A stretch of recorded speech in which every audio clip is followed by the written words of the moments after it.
केडिया साहब, एक प्रश्न और था मेरी तरफ से योग पर।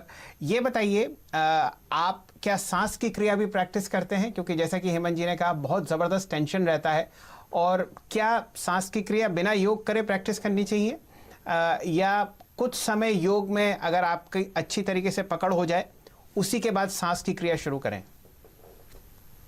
नहीं, मेरे ख्याल से देखिए, मैं कोई इसमें कोई मेरे को महारत नहीं हासिल है, लेकिन मैंने जो मेरी लाइफ में करता हूँ वो मैं बताता हूँ आपको कि सांस की प्रक्रिया पहले ही करनी चाहिए।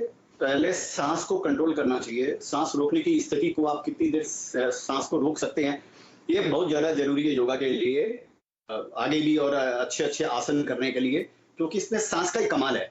अगर आप समझिए कोई भी ऐसा जटिल आसन आप कर रहे हैं और अगर सांस आपकी ऊंची नीची हो रही है तो आपके शरीर पर भी वो दूसरा उल्टा प्रभाव कर सकती है और आप ज्यादा देर तक उस स्थिति में रह भी नहीं सकते हैं। तो सबसे पहले शुरुआत करनी चाहिए सांस की। और सांस तो ऐसी चीज है सर, वो आप शुरुआत ही माने आप समझिए, अगर आप मेडिटेशन अगर कर लेते हैं या श्वास की प्रक्रिया को अगर आप अच्छी तरह अगर कर सकते हैं तो ऐसे भी आपको जिंदगी में कोई गम आपको नहीं रहने वाला है। तो उसका तो बहुत बहुत सारे फायदे हैं। तो शुरुआत तो सांस की प्रक्रिया से, सांस के कंट्रोल से करना चाहिए।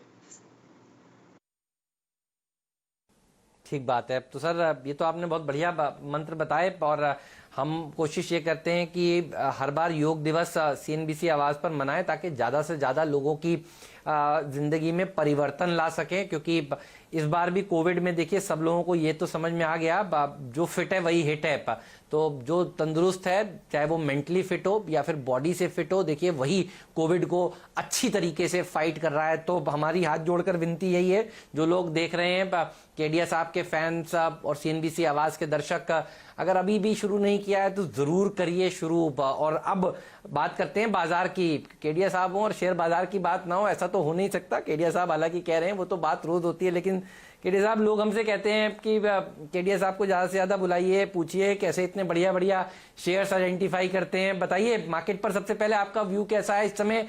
आप भी 23 तारीख की तिथि याद कर रहे थे और 23 तारीख को जिसने शेयर बाजार में पैसा लगाया वो देखिए आज 10,000 का स्तर देख रहा है।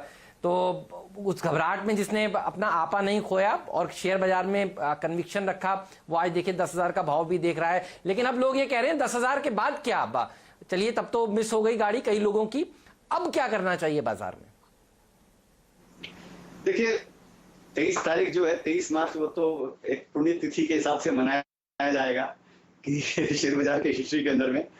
और जैसे जानते हैं, जैसे मैंने पहले भी कहा कि वो तो पूरा कत्लेआम था।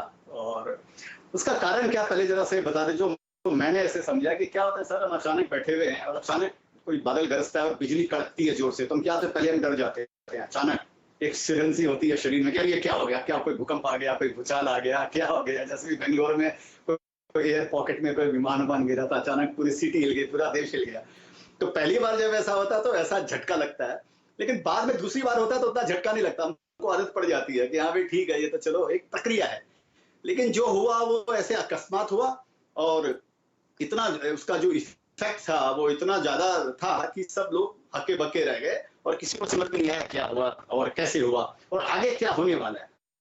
शेयर बाजार उसी चीज से घबराता है, अनसर्टेनिटी से।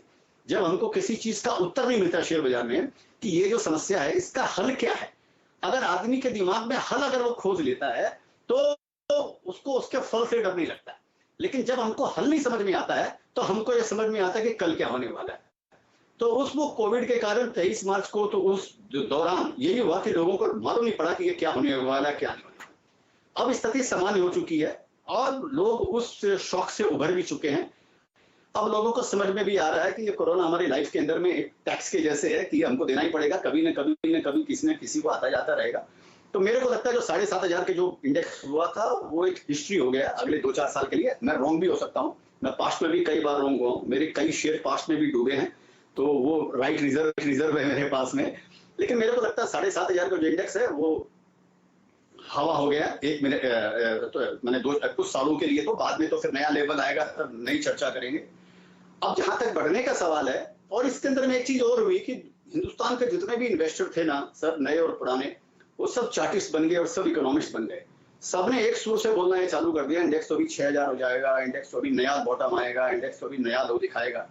तो शेयर बाजार हमेशा हमेशा उसका उल्टा ही करता है, और वही हुआ कि सब लोग इसके अंदर में वाकई वो सब कारवां गुजर गया, गुबार देखते रहे, सब इंतजार करते रह गए, इंडेक्स आ गया 10,000 के पास में।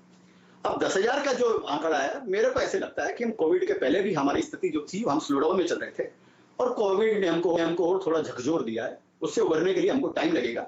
तो मेरे को ऐसे लगता है कि एक बार 10,500 के आसपास से इंडेक्स की मैं बात कर रहा हूँ, ये रुकना चाहिए। हो सकता है 11,000 भी हो जाए और 500 का उसमें एक वेरिएशन रख लें आप, लेकिन मेरे को फिर वहां के बाद में लगता है कि एक बार इंडेक्स फिर एक साइडवेज मूवमेंट करेगा अगले 4-6 महीनों के लिए, क्योंकि कुछ कंपनियां ऐसी है, कुछ सेक्टर ऐसे हैं जो आप बताते रहते हैं आपके चैनल में, आईटी की हो, टेलीकॉम के हो, एग्रोकेमिकल हो, एफएमसीजी हो, फार्मा हो, अच्छे करेंगे। कुछ बैंकों वगैरह में प्रॉब्लम रहेगी, मॉरिटोरियम हटेगा अगस्त के बाद में, तब स्थिति क्लियर होने वाली है कि क्या है, तो वो मार्केट को थोड़ा प्रेशर बना कर रखेगा, और कुछ शेयर मार्केट को ऊपर करके रखेंगे या मेंटेन करके रखेंगे। तो मेरे को लगता है कि अगर समझिए, रिपोर्ट सब जानते हैं, जून का रिपोर्ट खराब आने वाला है, सितंबर भी थोड़ा लैकलस्टर आने वाला है, सबको मालूम है दिवाली कब आने वाली है, लेकिन पटाखे तभी फोड़ते हैं जब दिवाली आती है। वो डर वाकई में उस दिन आएगा जब वैसे रिजल्ट आएंगे, उसमें हो सकता है मार्केट घट के 8,000 8,500 के आसपास कहीं आ सकता है। मेरे को उसके नीचे नहीं लगता है, और 10,500 के आसपास, उसके ऊपर मेरे को नहीं लगता है। यह है इंडेक्स की बात। इंडिविजुअल शेयर हैं वो अपनी अलग चाल चलेंगे, वो 23 मार्च को भी अलग चाल चले थे। 23 मार्च के बाद जो रिकवरी आई है, कई शेयर ऐसे हैं जो नए भाव में आ गए, ऑल टाइम हाई जिंदगी के ऊपर भाव में आ गए, कई शेयर आज भी नीचे पड़ रहे हैं। तो ये जो वेरिएशन है, ये शेयर बाजार में रहने वाला है। जी केडिया साहब, ये बताइए आपका व्यक्तिगत रुझान किस तरफ है? आप माने जाते हैं एक बहुत अच्छा कीचड़ में कमल अगर खिलता है तो वो सिर्फ आप ही के पोर्टफोलियो में खिलता है। तो मिड कैप्स पर आपका रुझान है, स्मॉल कैप्स पर आपका रुझान है, कोई स्पेसिफिक सेक्टर में आप अंडर वैल्यूएशन देख रहे हैं? किस हिसाब से आप स्टॉक हंटिंग पर लगे हुए हैं फिलहाल? देखिए, ऐसा नहीं कीचड़ में कमल खिलता है, कभी कोई कमल पे भी कीचड़ आ जाता है, ठीक है, वो तो हम लोग क्योंकि अब आदत पड़ चुकी है तो झेल लेते हैं इसको, और उससे डर नहीं लगता, कम से कम एक बात ये जरूर है। और मेरे को क्या लगता है कि देखिए, मैं 5% कैश में हूँ, ये मैं आपको बताता हूँ, लेकिन रोज मैं नई स्टोरी खोजता हूँ और नया कुछ ना कुछ इन्वेस्टमेंट जरूर करता हूँ।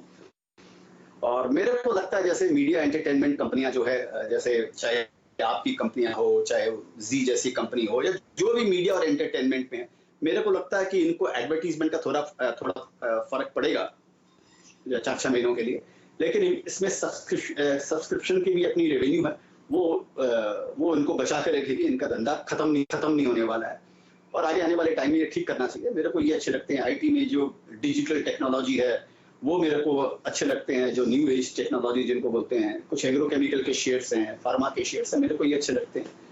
तो थोड़ा मेरे इन्वेस्टमेंट इनमें मैंने किया है, और अभी ऑफ कोर्स मैं स्टोरी खोज रहा हूँ कि कोई, अभी यही टाइम है, मेरे को लगता है अगले 3-4-6 महीनों में ऐसा टाइम आएगा जहाँ पे आप कोई शेयर का चुनाव अगर आप करते हैं बुद्धि से, तो शायद आपका वो शेयर 10 गुना, 20 गुना या 50 होने वाला है। मेरे को लगता है वो टाइम अगले 3-4-6 महीने के अंदर में वो टाइम मिलने वाला है। ठीक बात है। तो बढ़िया आप बता रहे हैं केडिया साहब।